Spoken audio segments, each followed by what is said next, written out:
collatéraux quand un bébé requin dévore ses frères et sœurs. Et ça ne s'arrête pas là. Oh la vache! C'est du délire! Le seul animal capable d'infliger de telles blessures, c'est un autre requin. C'est un phénomène planétaire. On recense de plus en plus d'attaques entre requins. Entre découvertes macabres, il s'est fait grignoter par ses petits copains. Il s'est fait bouffer. Et révélations surprenantes sur un cannibale miniature. Waouh, c'est hallucinant. Que se passe-t-il quand les requins se dévorent entre eux? C'est un comportement plus répandu qu'on ne l'imaginait. Aujourd'hui, nous partons en quête de preuves. Il y a quelque chose à l'intérieur.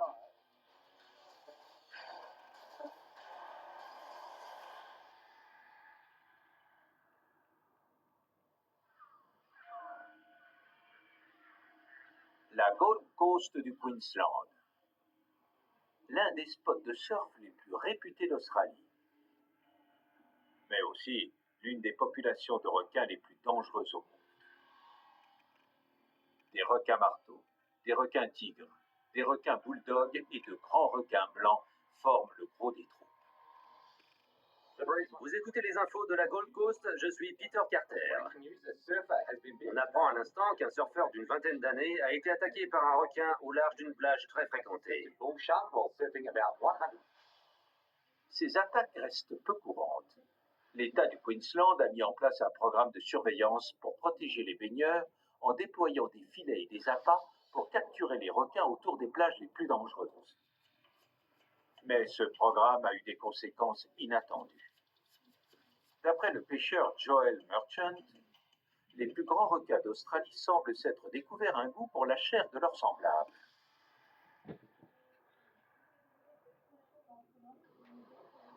Il y a quelque chose là. On devait être à 1,5 km de la côte. On était en train de remonter une ligne qui s'était emmêlée. Il y avait quelque chose qui tirait sur le flotteur. Il était tout enfoncé sur le côté. Voilà déjà l'appât. On sentait bien le poids du requin, mais ce qui était bizarre, c'est qu'il avait l'air trop petit. Il s'est fait bouffer. C'est là qu'on s'est rendu compte qu'il lui manquait la moitié du corps. Il s'était fait dévorer. Tu as vu la taille des marques?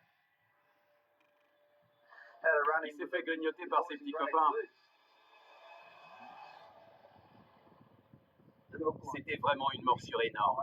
La tête avait été arrachée d'un seul coup de dent. Il avait mis le jardin. Il s'agit pas d'un incident isolé. Au cours de ces dernières années, le pêcheur a nous accumulé de preuves d'attaques entre requins. Il a dû se faire attaquer par une autre, peut-être plusieurs.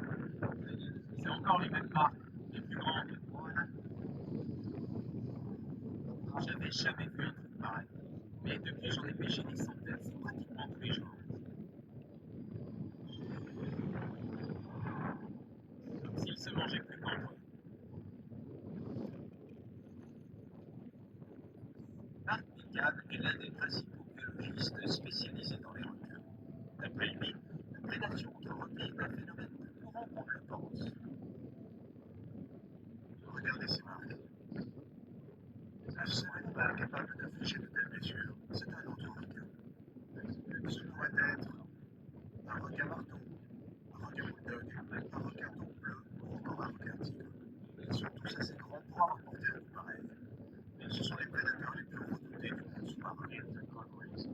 Le requin est un animal opportuniste qui n'hésite pas à se nourrir de calmars ou même poissons de mer. Mais pourquoi s'attaquerait-il à sa propre espèce? Les caractéristiques qui font de ces créatures des super prédateurs soient responsables de ce comportement inattendu. On sait encore très peu de choses à ce sujet. Grâce à ces images, on est en train de se rendre compte qu'il pourrait s'agir d'un phénomène mondial.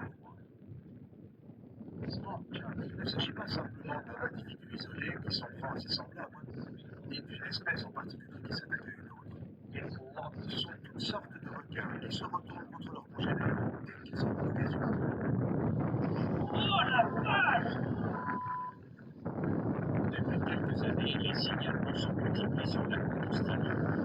La vache! C'est du délire!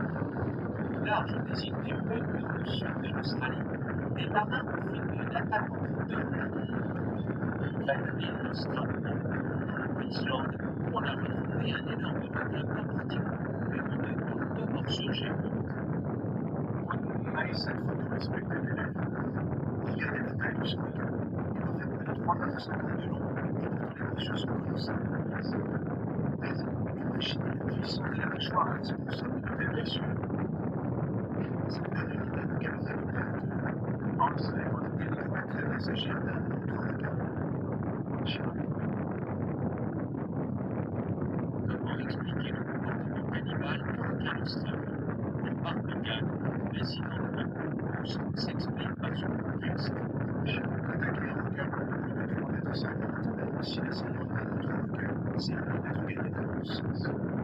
Pour commencer, les dents de l'adversaire constituent un système défensif très efficace. Ensuite, l'agresseur prend le risque de se faire surprendre par d'autres prédateurs pendant l'attaque. Et s'il tombe sur un requin pris en absent, ça change tout. Un requin pris au piège génère en se débattant des ondes de pression irrégulières. Ces ondes sont perceptibles jusqu'à 500 mètres de distance. Pour les requins alentours, c'est le signal de la mort.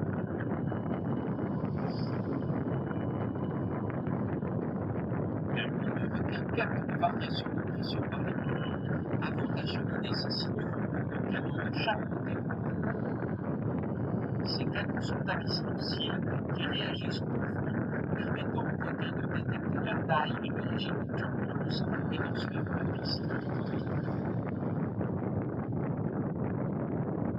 Le système sensoriel du requin leur sert à repérer les animaux en détresse, y compris quand il s'agit d'autres requins. Pour le moment, on a uniquement recensé des cas où les animaux ont été piégés dans du matériel de pêche, ce qui en faisait des proies faciles. Ce que j'aimerais savoir, c'est si ce type d'attaque se produit sur des requins à liberté. Je pense que c'est le cas, et probablement plus qu'on ne s'imagine. En tout cas, c'est ce que les signalements récents disposent.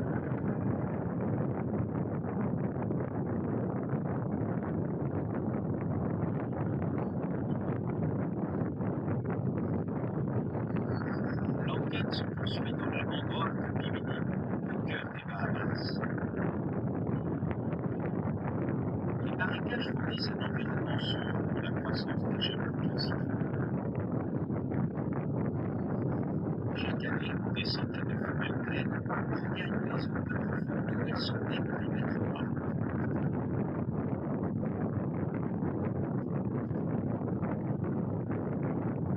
Mais depuis quelques années, les scientifiques se sont avisés qu'un mystérieux coupable décimait les groupes de nouveau-nés. Sur 100 juvéniles nés au mois de juin d'une année, un an plus tard, il n'en reste plus que 50. Ça veut dire que 50% du groupe étudié a été dévoré, ou bien que les petits sont morts de faim. Ce juvénile mesure moins de 60 cm. Il fait partie d'une portée de 17 petits. Les requins citrons de Bimini font l'objet d'une étude scientifique depuis plus de 20 ans. Les juvéniles restent parfois jusqu'à 8 ans dans leur nurserie d'origine pour apprendre à chasser et à se cacher entre les racines noueuses de la mangrove. Toutefois, les scientifiques ont constaté que la plus grande menace qui pèse sur les petits vient de leur propre espèce. C'est à marée haute que les ennuis commencent. Quand la mer monte, les grands prédateurs ont la voie libre pour pénétrer dans des zones de faible profondeur. C'est à ce moment-là que les requins citrons adultes peuvent s'approcher de la mangrove à la recherche de proies potentielles.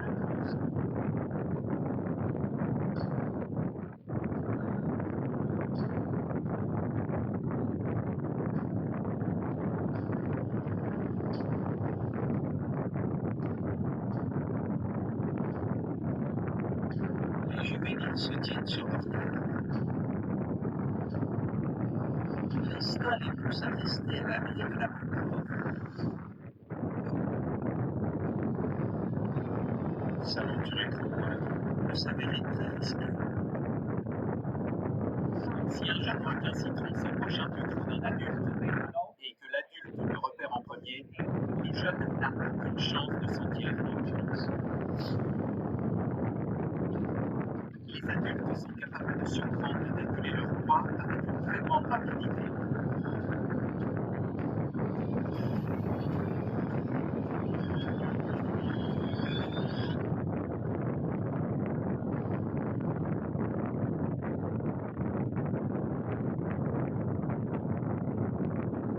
J'ai vu de mes yeux les morsures des adultes qui prennent des jeunes en chasse.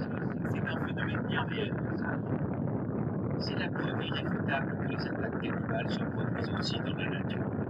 Mais pourquoi les requins s'en prendraient-ils à leur propre espèce? L'avantage du requin citron adulte, c'est qu'il connaît les cachettes des juvéniles et les tactiques qu'ils utilisent pour éviter les prédateurs, parce qu'il en a été un lui-même. Ces connaissances expliquent probablement qu'il s'en prenne aux jeunes de sa propre espèce. D'ailleurs, ce n'est pas un comportement propre au requin de Bimini. On a recensé des attaques d'adultes sur des juvéniles dans le monde entier.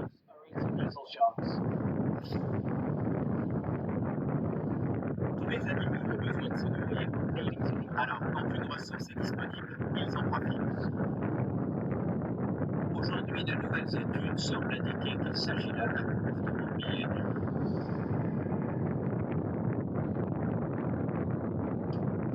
Voici la photo d'un Nordacontus. C'est un requin primitif qui a vécu il y a 300 millions d'années. Il mesurait jusqu'à 3 mètres de long et il évoluait surtout le long des côtes, un peu comme le requin moderne. Et ça, c'est un fossile extrême. Récemment, des scientifiques ont prélevé un morceau sur un coprolite identique à celui-ci et l'ont examiné au microscope. À l'intérieur, ils ont découvert des dents de requin juvénile et pas de n'importe quelle espèce, des dents d'Orthodontus. C'est la preuve que les requins d'il y a 300 millions d'années avaient aussi des pratiques cannibales. La prédation entre requins est une caractéristique essentielle de leurs espèces. Ce comportement existe depuis des millions d'années et il ne fait aucun doute qu'il a en partie façonné leur évolution et leur comportement. Pourtant, ce ne sont pas toujours les plus gros requins qui l'emportent. Comme l'a prouvé une espèce aussi hargneuse que minuscule et capable de s'attaquer aux caïds de l'océan. C'est un animal sorti d'un cauchemar. Le squalulet féroce, un requin de petite taille qui ne recule devant rien pour se nourrir. Cette espèce d'une soixantaine de centimètres a la particularité de s'attaquer à des animaux 10 fois plus grands que lui.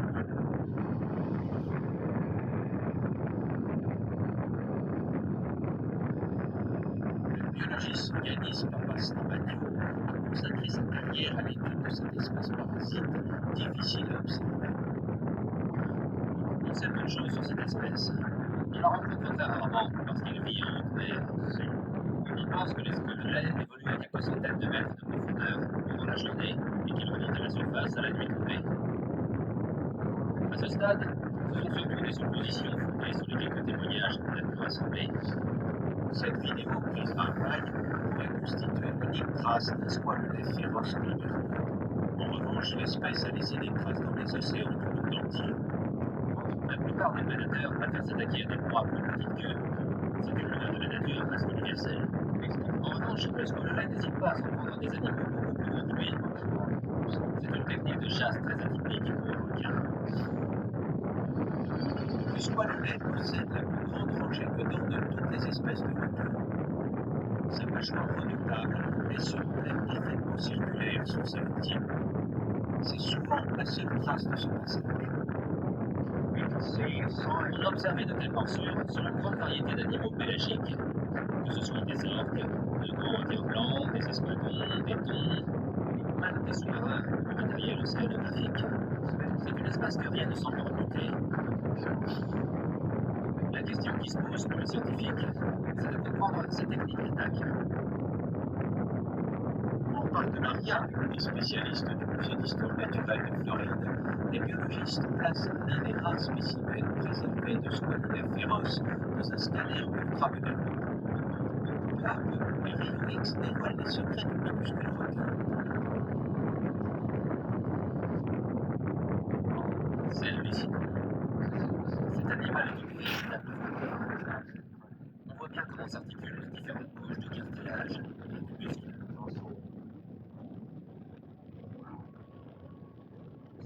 Prenez la mâchoire par exemple. Toutes les dents sont reliées entre elles pour former une rangée unique.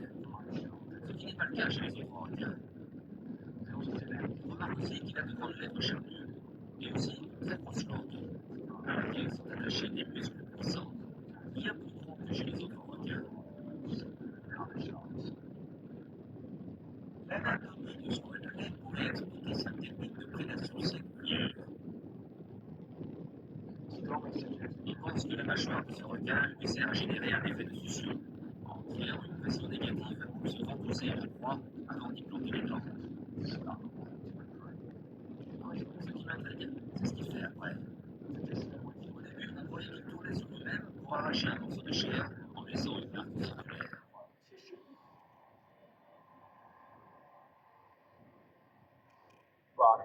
Mais les images du scanner viennent contredire cette hypothèse. Le reste de la musculature n'a pas l'air conçu pour que le requin pivote sur lui-même. Il est possible que la mâchoire inférieure opère un mouvement simultanément vers le haut et vers l'avant pour prélever une rondelle de chair, un peu comme une cuillère à glace. C'est une nouvelle théorie pour essayer de comprendre comment cet animal s'y prend pour infliger de telles blessures à des espèces plus grandes que lui. En effet, il n'est pas si facile de surprendre un grand requin blanc. Si on regarde la peau de la face ventrale, on voit qu'elle est couverte de photophores, c'est-à-dire de cellules qui émettent de la lumière. Ces cellules luminescentes recouvrent la totalité du ventre du squalonet, à l'exception d'une bande à l'arrière de la tête. Cette bande vient rompre l'effet d'ensemble lumineux afin de faire croire aux prédateurs qu'ils ont aperçu un petit banc de poisson. Alors ils s'approchent sans se méfier, et c'est là que le squalonet passe à l'attaque. Ce déguisement luminescent sert de leurre au squalonet, qui laisse ses proies venir à lui avant de donner l'assaut. Ses lèvres épaisses lui permettent de s'accrocher à sa proie le temps de prélever des morceaux de chair, avant de disparaître dans les profondeurs. Cette technique de chasse saisissante est unique parmi les requins et a même fait ses preuves contre les humains. En 2009, Michael Spalding, un nageur de longue distance, amorce la traversée entre Hawaï et Maui, suivi par un ami. Il devait être 20h15 et j'avais déjà parcouru 15 km. Il faisait très sombre et je ne voyais pas bien où j'allais. Soudain, j'ai percuté un groupe de sèche. Quand j'ai senti que j'étais blessé, j'ai tout de suite paniqué. Je sais très bien qu'il suffit d'un peu de sang pour attirer les gros prédateurs. Et c'est là que ça devient dangereux.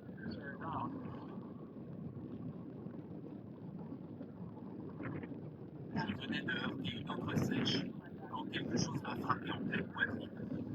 Je ne savais pas ce que c'était, mais c'était très douloureux. Et je me suis mis à hurler comme un fou.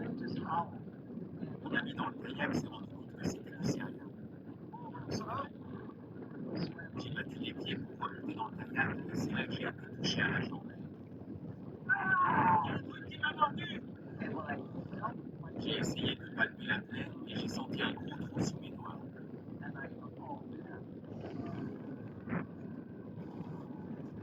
J'ai compris que j'étais gravement blessé. Michael Spalding est la seule victime humaine connue du squalonet féroce. La cicatrice laissée par le requin est un rappel frappant de sa morsure singulière. Entre des assauts foudroyants et des prédateurs sans merci, qui sont des animaux qui hantent nos océans. Et pourquoi les requins s'attaquent-ils entre eux? Plus les recherches avancent, plus on constate que les requins se mangent entre eux.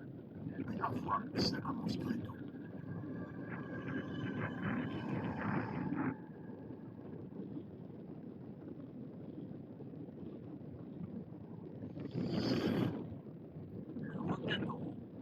Ce squale de nature visible mesurait jusqu'à 3 mètres de long. Il vit dans les eaux chaudes du globe, dont il arpente le littoral en quelques mois. Malgré sa mâchoire terrifiante et ses dos aiguisés, ce requin a la réputation d'être relativement inoffensif. Le véritable combat se livre à l'intérieur de femelles plaines. William Chapman étudie cette espèce depuis 6 ans. Dans les années 70, les biologistes ont commencé à s'intéresser au mode de reproduction des requins doraux. Et ils ont remarqué que les femelles donnaient naissance à seulement 10 petits.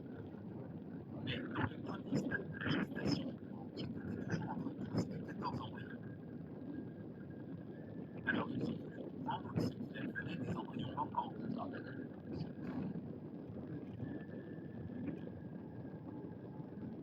Ce qui les a mis sur la piste, c'est quand un des chercheurs a palpé le canus d'une femelle morte et qu'il s'est fait mordre par l'un des embryons.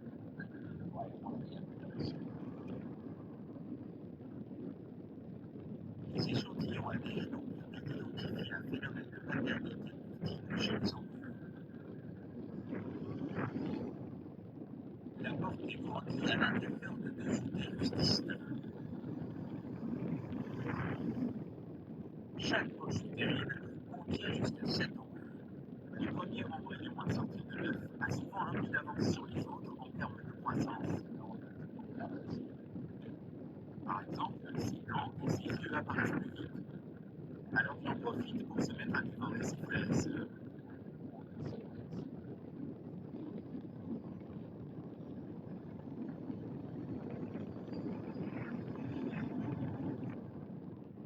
On parle de cannibalisme intra-utérin.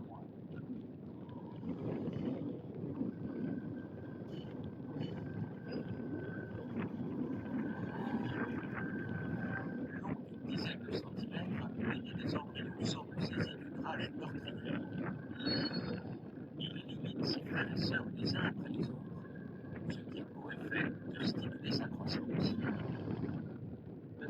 Dans l'état actuel de nos connaissances, le cannibalisme intra-utérin se produit uniquement chez quelques espèces. Le plus incroyable, c'est que le moment où les s'attaquent aux autres embryons correspond à la période de croissance la plus rapide de toute la gestation. Les petits sont déjà grands à la naissance. Ils mesurent environ 90 cm, soit la même taille qu'un requin blanc juvénile, alors que la mère requin taureau est beaucoup plus petite. C'est la survie du plus fort des deux personnes. Les juvéniles savent chasser dès la naissance, et ils sont moins vulnérables à l'attaque d'autres prédateurs, surtout vis-à-vis des requins qui s'en prennent aux petits qui viennent à l'œuf. Il n'est pas surprenant que les jeunes requins conservent un appétit particulier pour la chair de leur congénère. Un requin s'est attaqué à l'un de ses semblables dans un aquarium de Séoul en Corée du Sud. On distingue sur ces images le corps de la victime entre les mâchoires de son adversaire. L'aquarium attribue l'incident à un conflit territorial. En 2016, une vidéo d'attaque entre requins dans un aquarium suscite la stupeur générale. Il faut 21 heures à un requin taureau femelle militant pour avaler un jeune mâle de 5 ans. Elle commence par la tête avant d'engloutir progressivement le reste du corps. C'est un cas tout à fait surprenant. Cette femelle vit dans un aquarium où elle est bien nourrie, mais ça n'a pas empêché d'attaquer un congénère. C'est difficile de dire ce qui a pu la pousser à faire ça. C'était peut-être une question d'instinct qui l'a incité à s'en prendre à une proie potentielle, ou bien l'autre requin s'était un peu trop avancé sur son territoire. Ce qu'il faudrait déterminer, c'est si ce comportement est répandu dans la nature.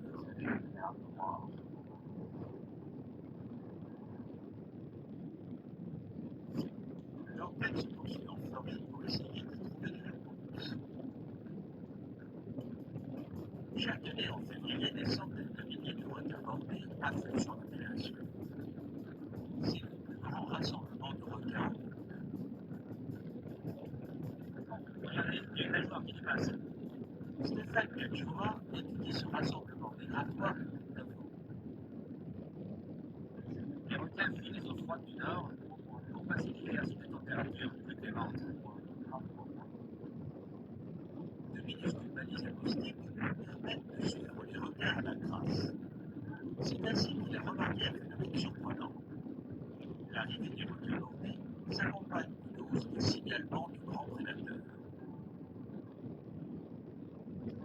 pense pas qu'il s'agisse d'une coïncidence.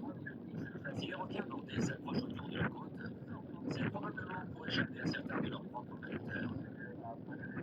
Se pourrait-il que le rassemblement annuel des requins bordés soit à l'origine d'une série d'attaques entre espèces, avec la collaboration de Yanis Papastamacchio et de Mike Timehouse de l'Université de Floride? Ils sont vraiment pas loin du rivage. L'équipe s'apprête à mener une nouvelle étude.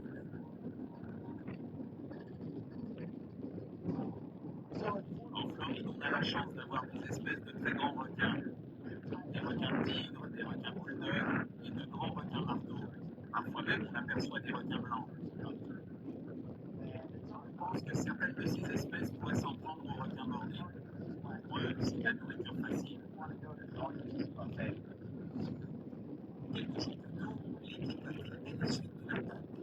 Un requin marteau de 3,50 m en train d'emporter un requin bordé dans sa gueule avant de devoir le céder à un autre requin marteau supérieur en taille.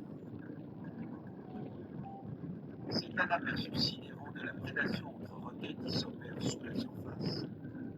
Il s'agit à présent de découvrir comment le requin marteau attaque ses proies et si d'autres espèces s'attaquent aussi aux requins bordés. Pour en savoir plus, l'équipe va devoir introduire une caméra au sein du banc de requins.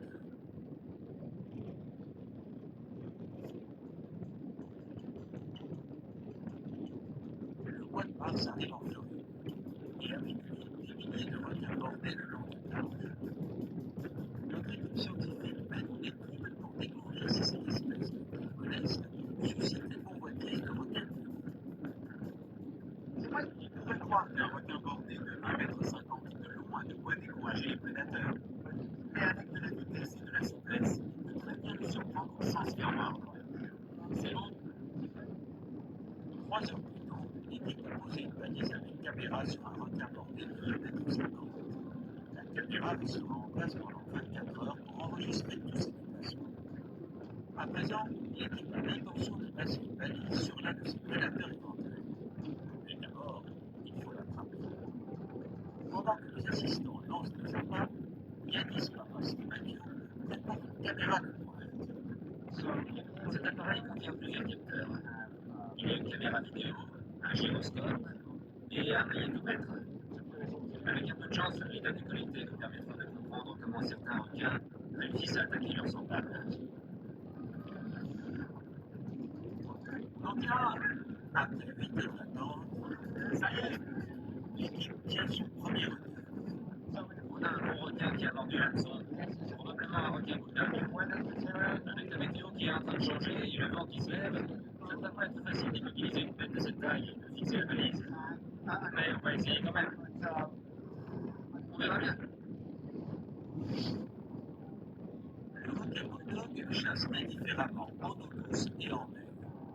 Il se nourrit de poissons, de dauphins, de tortues ou encore de mammifères terrestres. L'équipe pense qu'il pourrait également avoir un faible pour les requins bordés, en particulier lorsqu'il opère en Floride.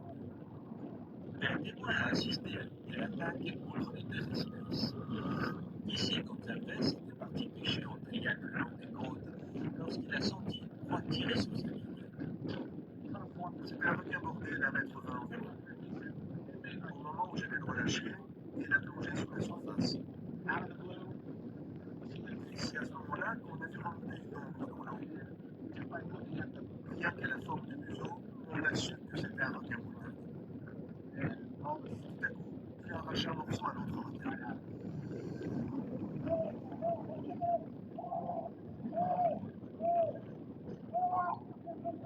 D'autres requins bulldogs commençaient à arriver de tous les côtés. Une seconde avant, il n'y avait rien, mais d'un seul coup, il y en avait partout. C'était un vrai carnage.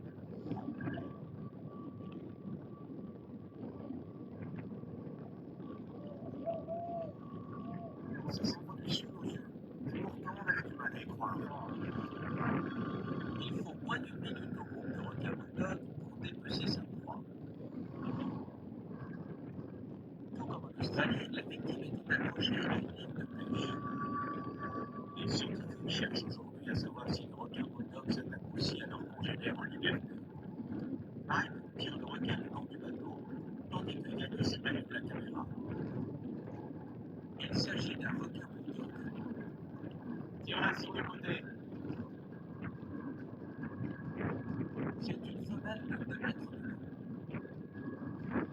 Au moment où l'équipe pense avoir remporté la partie, l'animal de 136 kg s'enfonce sur le fond. Dommage, il ne laisse pas faire. Retour à la case départ. Ces bestioles ont une force incroyable. Il est presque. Dès qu'on la tient, attention, raté. Tu m'en rends pas 2 fois. Malgré une effrénée, les scientifiques finissent par relâcher le requin équipé de sa valise. Impeccable. Ça y est. Bien joué. Super, un vrai travail d'équipe. Bravo. La balise enregistrera les déplacements du requin pendant 48 heures avant de se détacher pour remonter à la surface. Elle s'est pas fait prier pour filer d'ici. Elle reprendra vite le cours de ses activités. Avec les requins bordés à moins de 2 km de là, l'équipe a bon espoir d'obtenir la première vidéo d'une attaque entre requins dans la nature.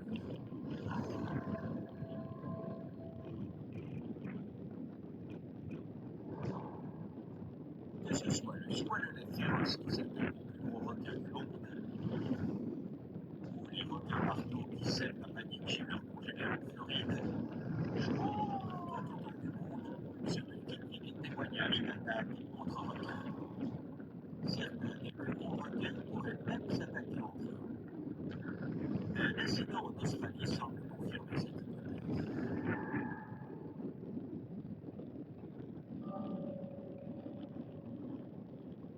En 2004, on retrouve la balise d'un grand requin blanc qui flotte à la surface de l'océan. La balise appartient à une femelle de 3 mètres, surnommée Alpha, capturée l'année précédente au sud-ouest de l'Australie. Les données contenues dans la balise indiquent les déplacements d'Alpha, qui parcourt 5000 km le long de la côte ouest du pays, avant de disparaître brutalement des radars. Après un périple de 88 jours, Alpha descend soudain à 570 mètres de profondeur. Au même moment, la température ambiante enregistrée dans la balise grimpe de 8 degrés à 25 degrés. Il n'existe qu'une seule explication à un tel changement de température. La balise qui était fixée sur la peau d'Alpha s'est retrouvée à l'intérieur de l'estomac d'un prédateur. Un incident qui laisse les scientifiques interloqués. Au début, on a pensé que le requin avait été tué par des orques. Ça n'aurait pas été surprenant. Ce sont des prédateurs notoires des requins. Et ici, ça ne collait pas, parce que leur température corporelle. Hypothèse des orques confirmée, il ne reste qu'un seul coupable possible. Un autre requin blanc de taille supérieure. Les requins s'attaquent généralement à des proies qui ne dépassent pas la moitié de leur propre gabarit. Étant donné qu'Alpha mesure 3 mètres, ça voudrait dire que l'animal qui s'en est pris à elle était gigantesque. Il devait facilement faire dans les 5 mètres. Tout laisse penser que les requins blancs s'adonnent également au cannibalisme. Mais pourquoi prendrait-il le risque de s'attaquer à des proies aussi dangereuses? Personne n'arrive à expliquer comment un animal a pu oser s'en prendre à un requin blanc de 3 mètres de long. Après tout, c'est l'un des prédateurs les plus redoutés au monde. Et il se trouve tout en haut de la chaîne alimentaire. Visiblement, il existe au moins un autre requin qui s'est dit que le jeu en valait la chandelle. Toute cette histoire soulève énormément de questions. Tout d'abord, on n'a pas la preuve formelle qu'Alpha a été dévoré par un autre requin. Il est tout à fait possible qu'un requin ait arraché la balise d'Alpha avant de se sauver. Tout ça reste de l'ordre de l'hypothèse.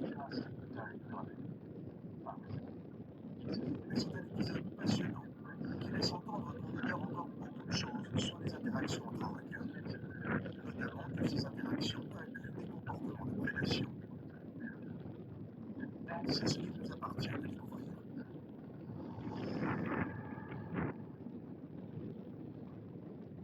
Quelques temps plus tard, c'est en Louisiane qu'un nouvel incident relance le débat.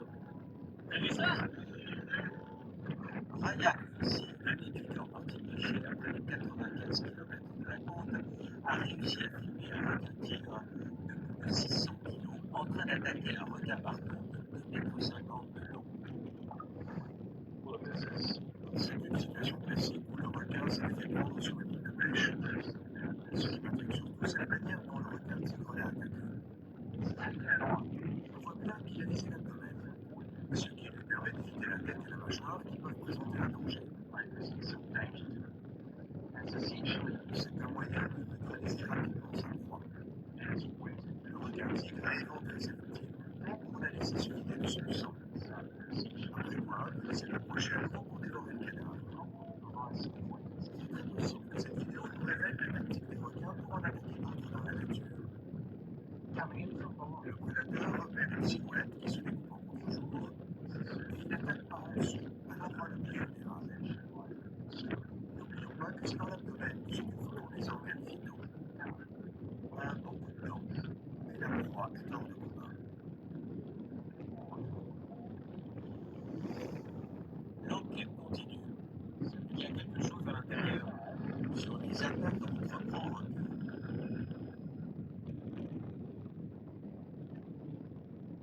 Pour en savoir plus, nous mettons le cap sur l'Afrique du Sud. Le centre de surveillance des requins du KwaZulu-Natal mène une étude d'envergure sur le contenu de l'estomac des sports. C'est bon. Jeremy Cliff analyse le comportement alimentaire des requins pris dans des filets ou sur des lignes de pêche depuis plus de 30 ans. Ces découvertes ont bouleversé la communauté scientifique.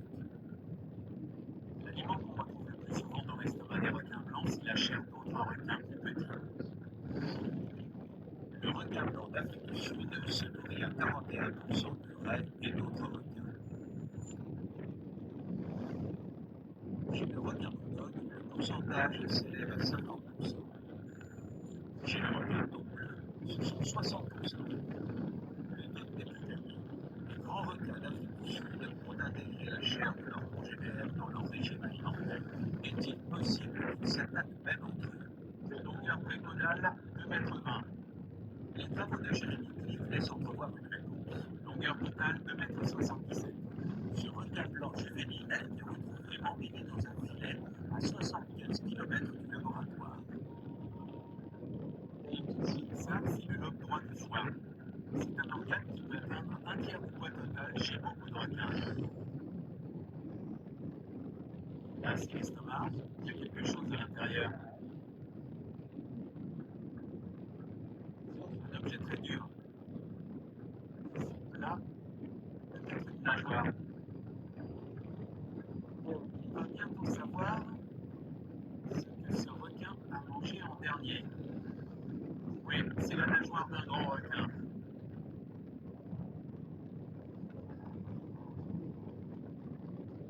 Vu la taille de la nageoire, c'était certainement un requin de plus de 2 mètres de long. Je dirais entre 2,50 m et 3 mètres. Presque la même taille que le spécimen ici présent. Il reste impossible de déterminer si l'attaque a eu lieu en plein air, si le requin était pris dans un filet ou sur une ligne de pêche. L'examen apporte toutefois la confirmation que les grands requins s'attaquent aussi entre eux. Les dents du requin blanc sont faites pour déchiqueter des proies de grande taille. À partir de là, les résultats d'aujourd'hui n'ont rien d'étonnant. Quand un grand requin croise un autre et qu'il entrevoit la possibilité de le prendre par surprise, il n'a aucune raison de se priver d'une source de nourriture potentielle. Ces résultats sont fascinants. Évidemment, il est difficile d'en tirer des conclusions définitives. Tous ces requins dévorés se trouvaient peut-être coincés dans des pièges ou des filets. Mais il existe aussi la possibilité qu'ils aient été attaqués en pleine nature. Pour le moment, les chercheurs en sont réduits à faire des hypothèses sur ce qui se passe réellement. Quelle espèce s'en prend à quelle autre? Qui mange quoi? Et comment fonctionne la prédation entre requins?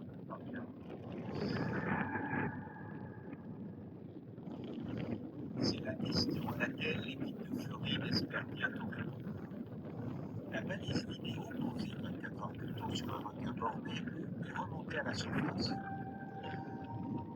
Et voilà. Elle est intacte, on a de la chance. L'analyse des données révélera si les requins de la région ont l'habitude de chasser leurs semblables. C'est extraordinaire.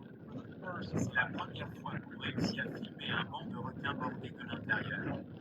Dans cette vidéo, on a l'impression d'être un requin parmi des milliers d'autres, en train de nager dans des eaux peu profondes. L'avantage, c'est qu'on ne dispose pas seulement d'une vidéo. En combinant les données des autres capteurs, on apprend par exemple que pendant la journée, les requins préfèrent rester le long des côtes. En revanche, ils profitent de la nuit tombée pour gagner la haute mer, c'est-à-dire le terrain privilégié des requins bulldogs et des requins marteaux. S'ils prennent un tel risque, c'est probablement pour se nourrir. Malheureusement, c'est ici que nos informations s'arrêtent. Cela fait déjà 3 jours que la balise a été posée sur le requin bulldog. Depuis, il n'a pas réapparu. J'ai l'impression qu'on peut faire une croix sur cette balise. Évidemment, c'est très frustrant de se donner autant de mal pour rien. Heureusement, un habitant du coin a eu plus de chance que nous.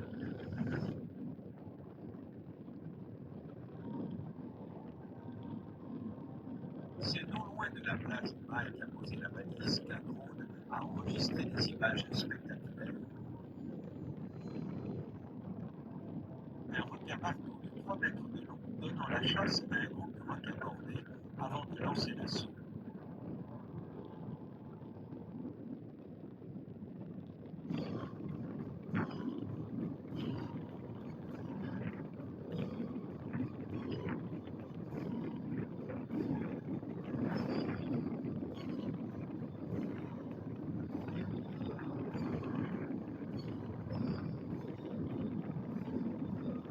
Cette fois, les requins bordés n'ont échappé plus. C'est une séquence décisive pour comprendre comment les requins se pourchassent en pleine nature. Regardez la vitesse à laquelle il change de direction. On voit tout de suite qu'il est en pleine chasse. C'est la seule raison qui puisse expliquer un tel déploiement d'énergie. Quand on passe la séquence au ralenti, on voit bien à quel point son corps est fait pour attaquer des raies ou même d'autres requins. Il est capable de tourner la tête en une fraction de seconde et de se propulser à toute vitesse. Ici, le requin marteau a presque réussi à attraper 2 requins bordés en même temps. Il se pourrait bel et bien que la Floride abrite des phénomènes de prédation entre requins. Pour Barbicane, les recherches continuent. On sait désormais que les attaques contre requins sont beaucoup plus répandues qu'on ne le croyait. Aujourd'hui, on commence tout juste à mieux comprendre le phénomène. Les requins sont des prédateurs hors pair qui mettent à profit la moindre occasion de se nourrir. Parfois, c'est un autre requin pris sur une idée de pêche, ou bien un requin dans un aquarium. Parfois, certains individus se sentent capables de s'en prendre à un congénère qui passe à leur portée. C'est la preuve que même les plus grands carnassiers